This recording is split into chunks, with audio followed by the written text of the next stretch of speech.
Europe. Europe 1. L'économie, Emmanuel Dutheil, avec une innovation dans les rayons des supermarchés. Oui, Joie, bonheur. Voilà, vous connaissez tous la marque Caddy qui est devenue quasiment un mot du langage du quotidien. Eh bien, ils sont en train de travailler sur les chariots de demain. Aujourd'hui, pour en prendre un, il faut cette fameuse pièce d'1 € qui manque toujours, ce petit jeton qui disparaît toujours dans la voiture. Oui, c'est du vécu. Ça sent le vécu. Voilà, exactement. Eh bien, demain, on débloquera notre chariot grâce à notre téléphone.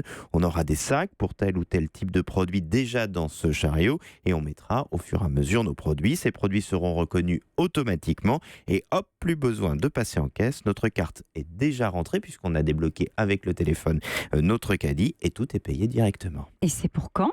Eh bien, ils travaillent dessus. Ils se sont associés à 2 startups. Ils espèrent commencer à déployer les premiers exemplaires d'ici 18 mois. Pour cela, il faut trouver des partenaires et des financements. Mais au-delà du chariot, ils veulent vraiment simplifier les courses. Ils pourraient par exemple nous aider aussi, toujours grâce au digital, à faire notre liste de courses, à nous dire où sont les promos dans le magasin.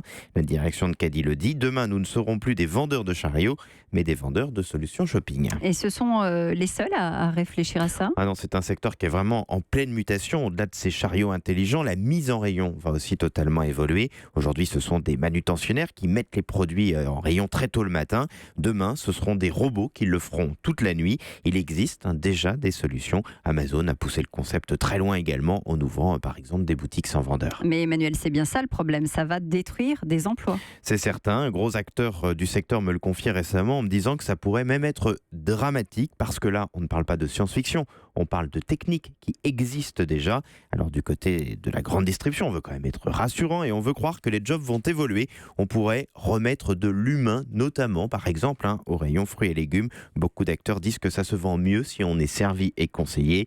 L'arrivée des nouvelles technologies peut aussi faire peur. Alors au moins au démarrage, il va falloir du conseil pour rassurer les clients, pour leur expliquer. La seule certitude, c'est que ces changements en profondeur induisent maintenant, tout de suite, un effort de formation sans conséquent pour les géants de la distribution. Bon, en attendant demain, on va revenir Tout de suite. en arrière. Juste, les dites-moi. annonceurs publicitaires vont se régaler. Ah bah pour eux, Alors c'est là, ça va formidable. être le diable est dans le chariot, je vous le dis tout de suite. Oh, joli. Ouais.